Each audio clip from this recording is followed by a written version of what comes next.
جزوہر کے خلاف کارروائی۔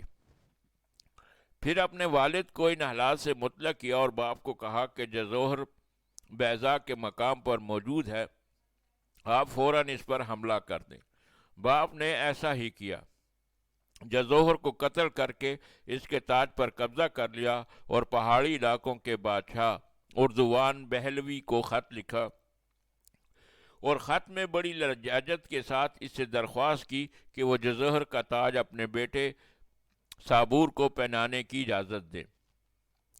اردو نے اسے بہت سخت جواب لکھا اور اسے خبردار کیا کہ تم نے ان بادشاہوں کو قتل کر کے وعدہ خلافی کی ہے، مگر بابک نے اس کی کوئی پرواہ نہ کی اور انہی دنوں میں وہ ہلاک ہو گیا۔ اس کے بعد صابور بن بابک نے تاج پہن لیا اور اپنے باپ کی جگہ پر حاکم ہو گیا۔ اس نے شیر کو اپنے ہاں واپس آ جانے کو لکھا تو اس نے اس کا کہا ماننے سے انکار کر دیا۔ اس کی وجہ سے صابور کو بڑا غصہ آیا، بڑا لشکر تیار کر کے اردشیر کے ساتھ جنگ کرنے کو چل پڑا۔ استخر سے نکلا تو وہاں ان کے کئی سارے بھائیوں سے ملاقات ہو گئی۔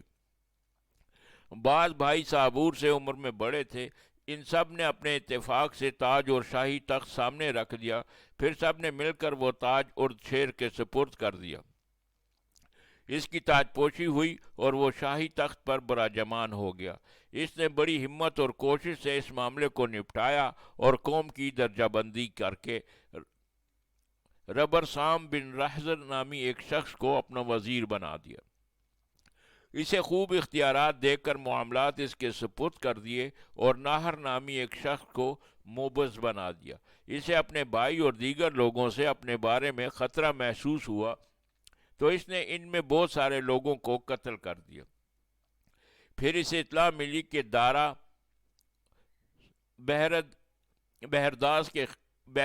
اس کے خلاف ہے، چنانچہ وہ وہاں پہنچا اور وہاں کی ایک جماعت کو قتل کر کے شہر فتح کر لیا۔ پھر کرمان گیا، وہاں بلاش نامی بادشاہ سے سخت جنگ ہوئی اور شیر نے خود جنگ میں حصہ لیا، حتیٰ کہ بلاش کو قید کر لیا اور شہر میں اپنی حکومت قائم کر لی۔ اور شیر نے کرمان پر اپنے بیٹے کو حاکم مقرر کیا، بیٹے کا نام بھی اردشیر ہی تھا۔ بحر فارس کے کسی ساحل پر ابتنو نامی ایک بادشاہ تھا جس کی تعظیم و پرستش کی جاتی تھی۔ اردشیر اس کے پاس پہنچا اور پہنچتے ہی فوراً اسے قتل کر دیا اور اپنی تلوار سے اس کے 2 ٹکڑے کر دیے اور ان لوگوں کو بھی قتل کیا جو اس کے پاس موجود تھے، اور ان کے جو خزانے زمین میں دفن تھے وہ سب نکلوا لیے۔ اردشیر کی طرف سے حرک نامی شخص ابرہاسان کا حاکم تھا، اور شیر نے اسے اور اس جیسے لوگوں کو اپنی اطاعت کا حکم دیا تھا، انہوں نے اس سے انکار کر دیا، اور شیر نے جا کر حرک کو قتل کر دیا۔ پھر جور گیا، اس کی بنیاد رکھی اور تربان کے نام سے معروف محل اور وہاں کے ایک آتش کدہ کی تعمیر شروع کر دی۔ اسی دوران اردوان کا قاصد ان کے پاس خط لے کر پہنچا۔ اردشیر نے اس کی خاطر لوگوں کو جمع کیا اور ان کی موجودگی میں خط پڑھا۔ اس میں لکھا تھا کہ تو نے اپنی حد سے تجاوز کیا ہے اور تو نے ہی اپنی موت کو دعوت دی ہے، اور تیری اصل کردیوں کے خیموں میں پلنے والی کردی ہے۔ تجھے اس تاج کو پہننے کی اجازت کس نے دی؟ ان علاقوں، وہاں کے بادشاہوں اور شہریوں پر غالب آنے کی اجازت کس نے دی؟ جور کے صحرا میں تجھے اس شہر کو آباد کرنے کا کس نے کہا؟ اگر ہم تجھے اس محل کو بنانے کی اجازت دیں بھی تو یہ محل اس صحرا میں بناؤ جو شہر سے 10 فرسخ کے فاصلے پر ہے۔ اس کا نام رام اردشیر رکھو۔ اردشیر کو یہ بتا دو کہ اردوان کے حاکم کو تمہاری گرفتاری کے لیے تمہاری طرف روانہ کر دیا گیا ہے۔ مجھے تاج و تخت اللہ نے دیا ہے۔ اور شیر نے اسے جواب میں لکھا کہ جو تاج اس نے پہن رکھا ہے یہ میرے اللہ نے مجھے دیا ہے۔ جن شہروں کو میں نے فتح کیا ہے ان پر اللہ نے مجھے غلبہ عطا کیا ہے۔ جن ظالم و جابر حکمرانوں کو میں نے قتل کیا ہے ان کے قتل کرنے میں اللہ ہی نے میری مدد کی ہے۔ رہا وہ شہر جس کی میں تعمیر کر رہا ہوں اور جس کا نام اردشیر رکھنا چاہتا ہوں، مجھے امید ہے کہ میں اس کی حفاظت کر لوں گا۔ تو اپنا سر اور اپنے خزانے ایک مرتبہ اس آتش کدے میں بھیج کر دیکھ جس کی بنیاد میں نے اردشیر میں رکھی ہے۔ پھر اردشیر استخر کی طرف روانہ ہو گیا۔ اردشیر نے ابرسام کو قائم مقام مقرر کیا۔ کچھ ہی عرصے بعد اردشیر کے پاس ابرسام کا خط آیا کہ انہوں نے اہواز کے حاکم کو تسلیم کر لیا ہے اور بڑی ذلت کے ساتھ ان کو وہاں سے جانا پڑا۔ پھر اردشیر اصبہان پہنچا اور پہنچتے ہی اصبہان کے حاکم ساز صابور کو قید کر کے قتل کر دیا۔ پھر واپس فارس آ گیا اور اہواز کے والی نیروخر سے لڑنے کا ارادہ کیا۔ راہمہرمز کے مختلف علاقوں الرجان، بنیان اور تاشان سے ہوتا ہوا سراق تک جا پہنچا۔ جب یہاں پہنچ گیا تو اپنے ساتھیوں کی ایک جماعت کے ساتھ سوار ہو کر دجلہ کے کنارے جا روکا اور شہر پر غالب آ گیا اور سوک اور اہواز نامی شہر کی بنیاد رکھی۔ مال غنیمت ملک فارس لے گیا۔ پھر ہیرا اور کازروں کے راستے سے ملک فارس سے اہواز کی طرف سفر شروع کیا۔ پھر اہواز سے میساں گیا، وہاں کے بندو نامی بادشاہ کو قتل کیا اور وہاں میساں کا محل تعمیر کر دیا۔ پھر ملک فارس واپس آ گیا اور اردوان کو پیغام بھیجا کہ وہ جگہ بتاؤ جہاں ہمارا تمہارا مقابلہ ہوا۔ اردوان نے پیغام میں جواب دیا کہ میں تمہیں ہرمزجان کے صحرا میں ملوں گا۔ اردشیر وہاں وقت سے پہلے ہی پہنچ گیا اور صحرا میں اپنے لیے جگہ منتخب کر لی۔ اپنے اور اپنے لشکر کے بچاؤ کے لیے خندق کھود دی، وہاں کے چشمے پر قبضہ کر لیا۔ اردوان بھی وہاں پہنچ گیا۔ لوگوں نے لڑنے کے لیے صفیں بنائی۔ صابور بن اردشیر کا دفاع کرنے کے لیے آگے بڑھا۔ گمسان کی جنگ شروع ہو گئی۔ صابور نے اردوان کے منشی داربنداز کو اپنے ہاتھوں سے قتل کر دیا۔ اردشیر اپنی جگہ سے چل کر اردوان کے پاس پہنچا، اسے قتل کر دیا۔ اردوان کے بہت سارے سپاہی بھی قتل ہو گئے، جو بچ گئے وہ بھاگ کھڑے ہوئے۔ کہا جاتا ہے کہ اردشیر نے اپنی سواری سے اتر کر اپنے قدموں سے اردوان کے سر کو کچلا۔ اس دن سے اردشیر کو شہنشاہ کہا جانے لگا۔ پھر اردشیر وہاں سے روانہ ہو کر ہمزان پہنچا اور اسے فتح کر لیا۔ پہاڑی علاقوں آذربائیجان اور منیا موصل کو زور بازو سے فتح کیا۔ پھر ماسل سے سورستان گیا، اس کو عراق کہا جاتا ہے، اس پر غلبہ حاصل کیا اور تبہون شہر کے سامنے دجلہ کے کنارے پر ایک عجیب و غریب سا شہر بنایا اور اس کا نام اردشیر رکھا۔ تبہون شہر شرقی مدائن کا شہر ہے۔ بحریر اور مکان نہر درقیت کوئی نہر جو بر کو بھی اسی شہر میں ختم کر دیا اور ان علاقوں کے لیے گورنر مقرر کیے۔ پھر عراق سے نکل کر استخر کی طرف متوجہ ہوا، وہاں سجستان، پھر جرجان چلا گیا۔ پھر ابر شہر مرو بلخ خوازم سے ہوتا ہوا خراسان کے علاقوں میں جا داخل ہوا اور ایک جماعت کو قتل کر دیا اور ان کے سرداروں کو انالیہید کے آتش کدے میں بھیج دیا۔ پھر مرو سے ملک فارس آیا اور جور کے مقام پر رکا۔ یہاں کوشان، توران اور مکران کے بادشاہوں کے قاصدوں نے اس سے ملاقات کی اور اطاعت کا یقین دلایا۔ پھر اردشیر جور سے بحرین کی طرف روانہ ہوا اور وہاں کے حاکم کا محاصرہ کر لیا۔ اسے ایسا پریشان کیا کہ آخر اسے خود قلعے کی دیوار سے چھلانگ لگانی پڑی، جس کی وجہ سے وہ مر گیا۔ پھر اردشیر مدائن آیا، وہاں قیام کیا اور اپنے بیٹے صابور کو اپنی حیات ہی میں تاج پہنا دیا۔ مورخین کا کہنا ہے کہ سیف اردشیر خرا کے مضافات میں کو جبران نامی علاقے کی الار نامی بستی میں ایک ملکہ تھی جس کی تعظیم و پرستش کی جاتی تھی۔ اس کے پاس بڑے مال خزانے اور سپاہی جمع تھے، اور شیر نے اس ملکہ کے پجاریوں سے جنگ کی اور ملکہ کو قتل کر دیا، اور اسے غنیمت میں بہت سارا مال، بڑے خزانے حاصل ہوئے۔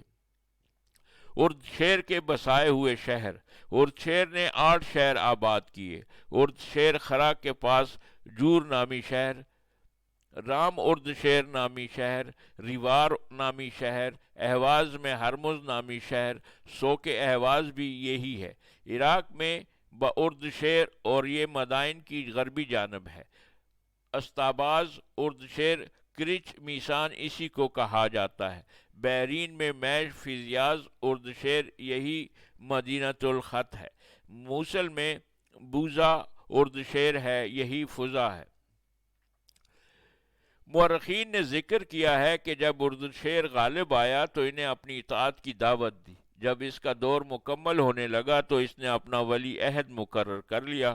اردو شیر کو ہمیشہ فتح و ظفر نصیب ہوتا رہا، کوئی بھی جماعت اسے شکست نہ دے سکی، اور کبھی اس کا علم ناکام نہیں لوٹا، اور کبھی اس کا علم ناکام نہیں لوٹا۔ اس کی مملکت تمام حکمرانوں پر غالب آ گئی۔ اردو شیر نے سب کو جھکا دیا، خوب خون ریزی کی اور سب علاقوں کو فتح کر لیا۔ کئی شہر بسائے، لوگوں کو بلند منصب دیے، بہت ساری عمارتیں بنوائیں۔ اردو شیر نے جب اردوان کو قتل کیا، اس کے بعد اردو شیر کی حکومت 14 سال رہی۔ بعض کا کہنا یہ ہے کہ اردو شیر کی حکومت 14 سال 10 ماہ رہی۔ حشام بن محمد کا خیال ہے کہ اردو شیر اہل فارس کے ہاں آیا تو اس کا ارادہ عراق کے بادشاہ پر غلبہ پانے کا ہوا، چنانچہ اس نے ارمانین کے بادشاہ بابا اور اردوانین کے بادشاہ اردوان کو دیکھا۔ حشام نے کہا، ارمانین عراق کے باشندے ہیں، حکومت کی خاطر یہ ایک دوسرے سے لڑتے رہتے تھے۔ پھر دونوں نے مل کر اردو شیر کے خلاف لڑنے کا فیصلہ کیا، مگر ان دونوں نے باری باری اردو شیر سے لڑائی کی۔ ایک دن یہ لڑتا تو دوسرے دن وہ لڑتا تھا۔ جو دن بابا کے ساتھ لڑائی کا ہوتا، اس دن اردو شیر بادشاہ کا مقابلہ کرنے کو نہیں آتا، اور جو دن اردوان کے ساتھ لڑائی کا ہوتا تھا، اس دن بابا اردو شیر کی خاطر لڑنے کو تیار نہ ہوتا تھا۔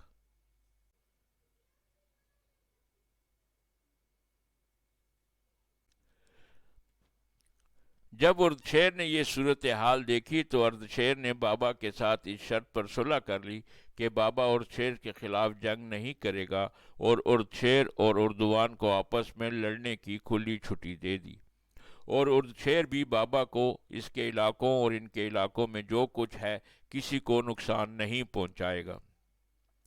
اردشیر اردوان کے ساتھ جنگ کرنے کے لیے فارغ ہوا تو اس نے فوراً اسے قتل کر دیا اور اس کی تمام چیزوں پر قبضہ جما لیا، اور عراق کے سارے حکمرانوں نے اس کے سامنے سر کو جھکا دیا۔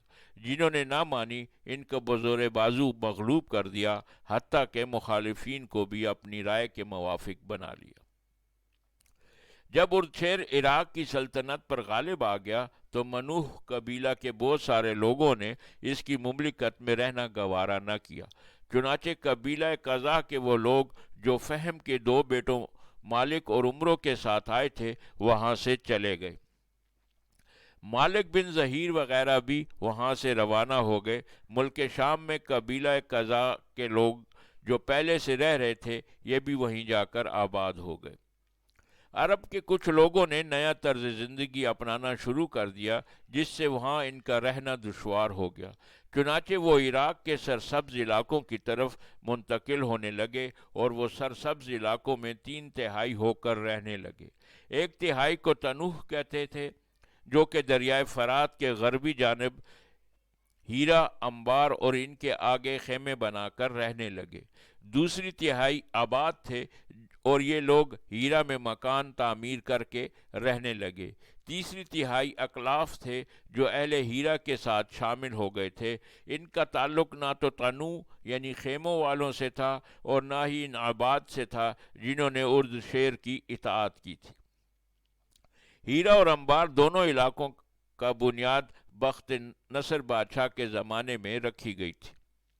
بخت و نصر کی ہلاکت کے بعد ہیرا کے باشندے وہاں سے انبار منتقل ہو گئے، جس کی وجہ سے ہیرا ویران ہو گیا۔ انبار 550 سال تک آباد رہا، یہاں تک کہ عمرو بن عدی نے اپنے زمانے میں ہیرا میں اپنی قیام گاہ بنائی، تو پھر ہیرا دوبارہ آباد ہو گیا۔ ہیرا 530 سال سے کچھ اوپر عرصے تک آباد رہا، اس کے بعد کوفہ کی بنیاد رکھی گئی اور یہاں مسلمان آ کر آباد ہو گئے۔ عمرہ بن عدی کا کل دور حکومت 118 سال ہے۔ 95 سال اردوان اور طوائف کے زمانے میں حکومت کی، 30 سال ملاک فارس کے دور میں، 14 سال 10 ماہ اور اردشیر بابک کے دور میں، اور 80 سال 2 ماہ صابور بن اردشیر کے دور حکومت میں کی۔ اردشیر جب دار فانی سے کوچ کر گیا تو اس کے بعد فارس کا حاکم اس کا بیٹا صابور بیٹھا۔ اردشیر کو جب حکومت ملی تو اس نے اشکانیہ کے افراد کو، جو کہ شاہی خاندان سے تعلق رکھتے تھے، بے دریغ موت کے گھاٹ اتار دیا۔ اس ظالمانہ کارروائی کی وجہ یہ تھی کہ اس کے دادا اور اردشیر بن بہمن بن اسفندیار نے ایک قسم کھائی تھی اور اپنے بعد اپنی نسل میں یہ وصیت کر گئے تھے کہ اگر میری نسل کا کوئی بھی فرد برسر اقتدار رہے تو کسی اشکانی کو زندہ نہیں چھوڑے گا۔ اب اس کی نسل سے سب سے پہلا حاکم اردشیر بن بابک تھا، تو اس نے کی وصیت کی وجہ سے سب اشکانیوں کو موت کی وادی میں دھکیل دیا۔ اردشیر کی اشکانی خاتون سے ہم بستری۔ کہا جاتا ہے کہ اردشیر نے اشکانیوں میں سے کسی کو اپنے دادا کی قسم پوری کرنے کے لیے نہ چھوڑا، البتہ ایک لڑکی جو حسن و جمال میں آفتاب کو شرماتی تھی، وہ شاہی محل میں تھی۔ اردشیر نے اس سے اس کے نسب کے بارے میں پوچھا تو اس نے کہا کہ میرا تعلق اشکانی خاندان سے نہیں، بلکہ میں اس خاندان کی شہزادیوں کی نوکرانی تھی۔ حالانکہ وہ اشکانی مقتول بادشاہ کی بیٹی تھی۔ جب اردشیر کو یہ معلوم ہوا کہ وہ اشکانی نہیں تو اس نے پوچھا کہ وہ کنواری ہے یا شیوا، تو اس لڑکی نے جواب دیا کہ کنواری ہے۔ اس پر اردشیر اس سے ہم بستر ہوا اور حمل قرار پایا۔ جب اس لڑکی کو اپنی جان کے بارے میں اطمینان ہو گیا، کیونکہ اب اردشیر سے اس کو حمل ٹھہر گیا تھا، تو اس لڑکی نے حقیقت کا اظہار کرتے ہوئے بتا دیا کہ اس کا تعلق اشکانی خاندان سے ہے، اور اس پر اردشیر سیخ پا ہو گیا اور ایک بوڑھے اجزا ابرسام کو بلایا اور اس کو صورتحال سے آگاہ کیا اور پھر حکم دیا کہ اس کو لے جا کر قتل کر دو، باوجود اس کے کہ اردشیر کا دل اس کے قتل پر راضی نہ تھا، تاہم اپنے دادا کی وصیت کو پورا کرنے کے لیے اس کے سوا اور کوئی چارہ نہ تھا۔ جب اس لڑکی کو شیخ قتل کے لیے لے گیا تو اس نے بتایا کہ وہ حاملہ ہے۔ اس پر شیخ نے زمین میں خفیہ غار میں اس لڑکی کو چھپا دیا اور اپنا عذور تناسل کاٹ کر ڈبیا میں بند کر کے مہر لگا کر اردشیر کے پاس لے آیا۔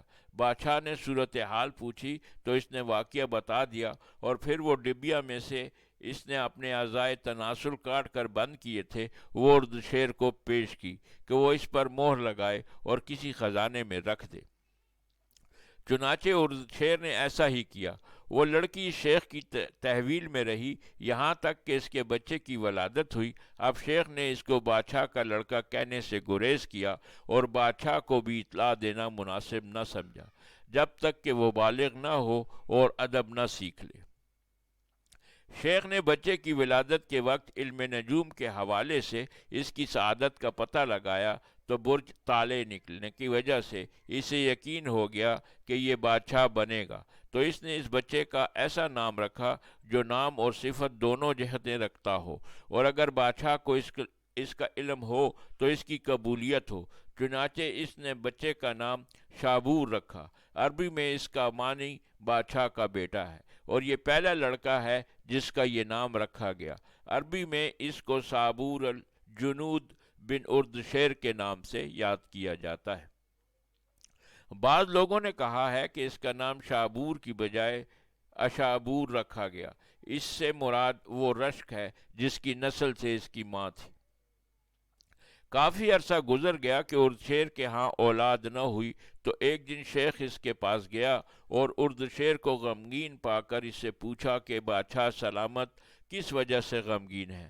اردشیر نے جواب دیا کہ میں کیوں نہ غمگین ہوں، جبکہ مشرق و مغرب میں نے اپنی تیغ زنی کے زور سے کامیابی کا علم لہرا دیا، اور میرے آباء و اجداد کا ملک میرے پاس بلا شرکت غیر رہا، اور اب میں اس حالت میں مروں کہ میرا کوئی جانشین نہیں ہوگا۔ شیخ نے کہا اللہ تعالیٰ بادشاہ سلامت کو خوش رکھے، بادشاہ سلامت آپ کی عمر کی قسم، میرے پاس آپ کا سعادت مند بچہ ہے، آپ اس ڈبیا کو منگوائیے جو میں نے آپ کو بطور امانت رکھوائی تھی، اور آپ نے اس پر مہر بھی لگوائی تھی، پس میں اس کے ذریعے اپنے دعوے پر دلیل پیش کروں گا۔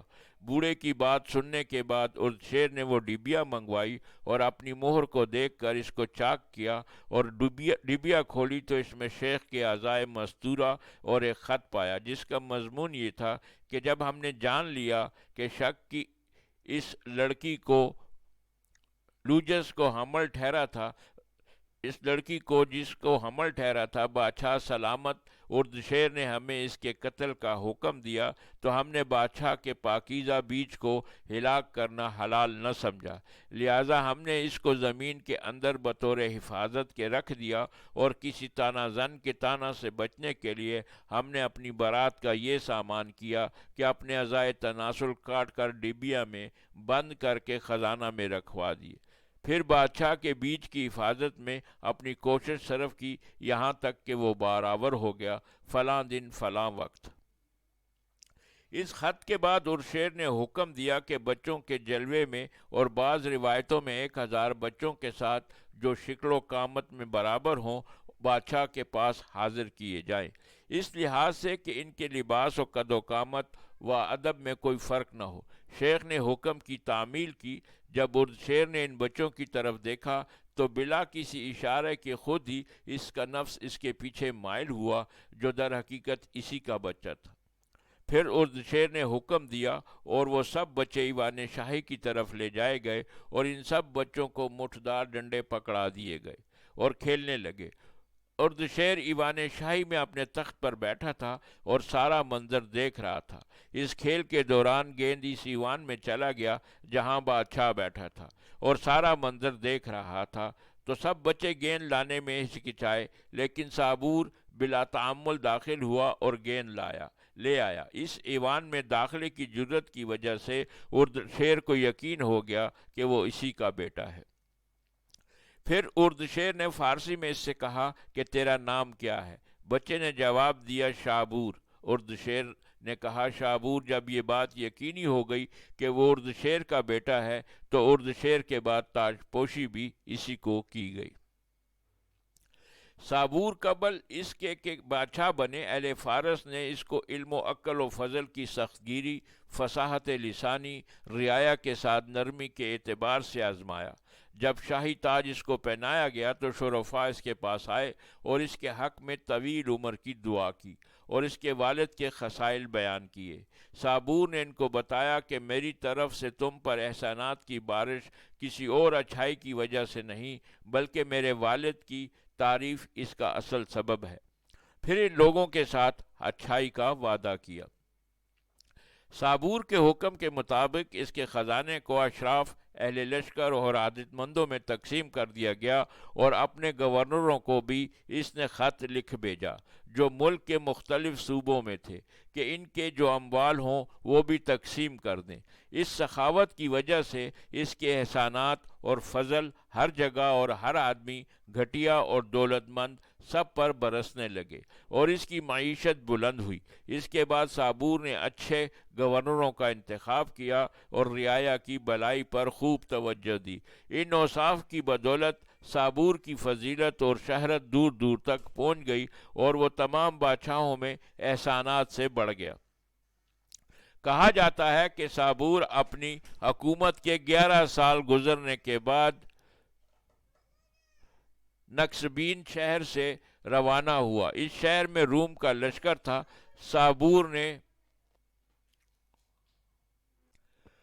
صابور کے حکم کے مطابق اس کے خزانہ کو اشراف، اہل لشکر اور حاجت مندوں میں تقسیم کر دیا گیا، اور اپنے گورنروں کو بھی اس نے خط لکھ بھیجا جو ملک کے مختلف صوبوں میں تھے، کہ ان کے جو اموال ہوں وہ بھی تقسیم کر دیں۔ اس سخاوت کی وجہ سے اس کے احسانات اور فضل ہر جگہ اور ہر آدمی، گٹیا اور دولت مند، سب پر برسنے لگی، اور اس کی معیشت بلند ہوئی۔ اس کے بعد صابور نے اچھے گورنروں کا انتخاب کیا اور رعایا کی بلائی پر خوب توجہ دی۔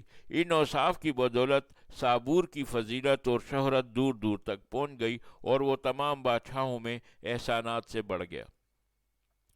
کہا جاتا ہے کہ صابور اپنی حکومت کے 11 سال گزرنے کے بعد نکسبین شہر سے روانہ ہوا۔ اس شہر میں روم کا لشکر تھا۔ صابور نے ان کا محاصرہ کیا۔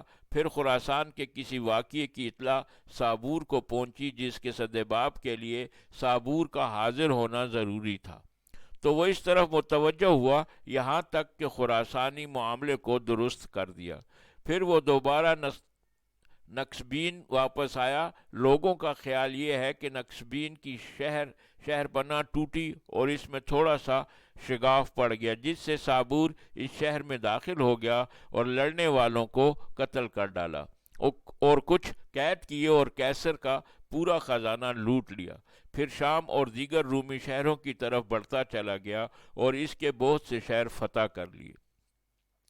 کہا جاتا ہے کہ اس کے مفتوح علاقے جو تھے ان میں مالوکیہ، خزککیہ بھی تھے، اور اس نے روم کے بادشاہ کا محاصرہ انطاکیہ شہر میں کیا جس کا نام ریانوس تھا۔ اسے قید کر کے دیگر افراد کے ساتھ جندی صابور میں ٹھہرایا۔ یہ بھی ذکر کیا گیا ہے کہ صابور نے شازروان توشا کی تعمیر کا ریانوس سے مطالبہ کیا کہ ایسی تعمیر ہو جس کی چوڑائی 1000 ہو۔ اس رومی بادشاہ نے رومی افراد سے جو اس کی قید میں شامل تھے مل کر اس کی تعمیر مکمل کر دی۔ اس پر صابور نے اس کی رہائی کا حکم دے دیا، اور یہ بھی کہا گیا کہ صابور نے آیانوس سے بہت سا مال لے کر اسے چھوڑ دیا۔ بعض نے کہا کہ اس کو قتل کر دیا۔ دجلہ اور فرات کے درمیان تکرید کے پاس خزر شہر تھا۔ اس پر ایک جراکی ساتر نامی شخص تھا۔ اس کے بارے میں ابو داؤد پاری کا کہنا ہے کہ میں دیکھ رہا ہوں کہ موت حضر سے اپنے حاکم ساترون پر لٹک رہی ہے۔ اہل عرب اس کو فیضن کہتے ہیں۔ بعض نے کہا کہ خیزن جو امکی نہیں بلکہ باجرمی تھا۔ حشام بن کلبی کا خیال ہے کہ مذکورہ بادشاہ عرب کے قزاع قبیلے سے ہے، اور اس کا نسب یوں ہے: فیضن بن معاویہ بن ابیہ بن اجرام بن عمرو بن نخعہ بن صلیح بن حلوان بن عمران بن حاف بن قزاع، اور اس کی ماں جہیلہ نامی تزیہ بن حلوان کی بیٹی تھی، اور وہ اپنی ماں کی وجہ سے مشہور تھا۔ اور حشام بن کلبی کا خیال ہے کہ بادشاہ جریرہ کا حاکم تھا، اور اس کے ساتھ بنو ابیہ بن اجرام اور قزاع کے قبائل کے لاتعداد افراد تھے، اور اس کی مملکت شام تک پھیلی ہوئی تھی، اور اس کی غیر موجودگی میں بعض علاقوں پر صابور بن اردشیر قابض ہو گیا۔ جب وہ خراسان کے سفر سے واپس آیا تو اسے صابور کے قبضے کی خبر دی گئی، تو فیضن کے اس عمل پر عمرو بن التا بن جدی بن وہاؤ بن چشم بن حلوان بن عمران بن کاف بن قزا نے اشعار کہے: ہم ان فارسیوں سے قبیلہ علاف اور قوی مذکر گھوڑے لے کر دست و گریبان ہوئے۔ فارس نے ہم سے ذلت و خواری حاصل کی، اور ہم نے شہروز کے تمام کہنوں کو میٹھی نیند سلا دیا۔ ہم عجمیوں کے لیے بہت دور چل کر آئے، ایسا لشکر ساتھ لے کر جیسے آگ کی لپیٹ میں جزیرہ ہو۔ جب صابور کو اس واقعے کا پتہ چلا تو وہ اس رومی کی طرف متوجہ ہوا اور اس کے قلعے پر جا کر پڑاؤ ڈالا۔ فیضن بھی قلعہ بند ہو گیا۔ ابن الکلبی کا خیال ہے کہ صابور 4 سال تک محاصرہ کے رہا، نہ قلعہ کو ڈھا سکا اور نہ ہی فیضن تک پہنچ سکا۔ البتہ عیشی بن میمون نے صابور کی مدت قیام اپنے اشعار میں 2 سال تک بیان کی ہے۔ وہ کہتا ہے: تم حضر کے شہر کو نہیں دیکھتے کہ اس کے باسی نعمتوں میں تھے، لیکن کیا کوئی نعمت باقی رہتی ہے؟ شابور نے حضر شہر پر اپنے لاؤ لشکر کو 2 سال تک ٹھہرائے رکھا۔ وہ اس قلعے پر تیشے چلا رہے تھے۔ اس سے نہ اس کی قوت میں اضافہ ہوا، اور اس جیسا قیام کرنے والا کبھی سیدھا نہیں ہوتا۔ جب اس کے مالک نے اس کے فعل کو دیکھا تو وہ اچانک رات کو اس کے پاس آیا، لیکن بدلہ نہ لیا۔ اس نے اپنی قوم کو بلایا تھا کہ چلو اپنے معاملے کی طرف جس کو کاٹ دیا گیا ہے، اور اپنی تلواروں کے ساتھ عزت سے مرو۔ میں موت کو دیکھتا ہوں کہ اس کو بادل ناخواستہ وہ آدمی قبول کرتا ہے جس پر سختی کی گئی ہو۔ فیضن کی بیٹی۔ پھر فیضن کی نذیرہ نامی لڑکی کو حیض آیا تو اسے شہر سے ملحقہ علاقے کی طرف نکال دیا گیا۔ وہ اپنے زمانے کی سب سے حسین عورت تھی۔ اس زمانے میں جب عورتوں کو حیض آتا تھا تو انہیں علاقے سے دور نکال دیا جاتا تھا۔ صابور بھی اپنے زمانے کا خوبصورت نوجوان تھا۔ نفیرہ اور صابور نے ایک دوسرے کو دیکھا تو ایک دوسرے پر لٹو ہو گئے۔ اس لڑکی نے صابور کو پیغام بھیجا کہ اگر میں تجھے ایسی ترکیب بتاؤں جس سے تم اس قلعے کی فصیل تک کو توڑ دو گے اور میرے والد کو قتل کر دو گے تو اس کے عوض تم میری آؤ بھگت کرو گے۔ صابور نے جواب دیا کہ میں تمہیں اپنی دوسری بیویوں کی نسبت عرفہ مقام دوں گا۔ اس پر اس نے یہ ترکیب بتائی کہ ایک کبوتر اور فاختہ لو اور اس کے نیچے لکھو بحیث جاریہ بکر روفا، پھر اس کو چھوڑ دو اور اس شہر کے دیوار پر بیٹھ جائے گی۔ یہ اس شہر کا خفیہ راز تھا، اس کے بغیر وہ منہدم نہیں ہو سکتا تھا۔ لڑکی کی اس تدبیر پر عمل کر کے صابور خود لشکر کے ساتھ تیار ہوا۔ اس نے یہ بھی کہا تھا کہ میں محافظوں کو شراب پلاؤں گی، جب وہ مست ہو جائیں گے تم ان کو قتل کر دینا اور سیدھے شہر میں داخل ہو جانا۔ اس نے تدبیر پر عمل کیا تو شہر منہدم ہو گیا اور اسے زبردستی فتح کیا۔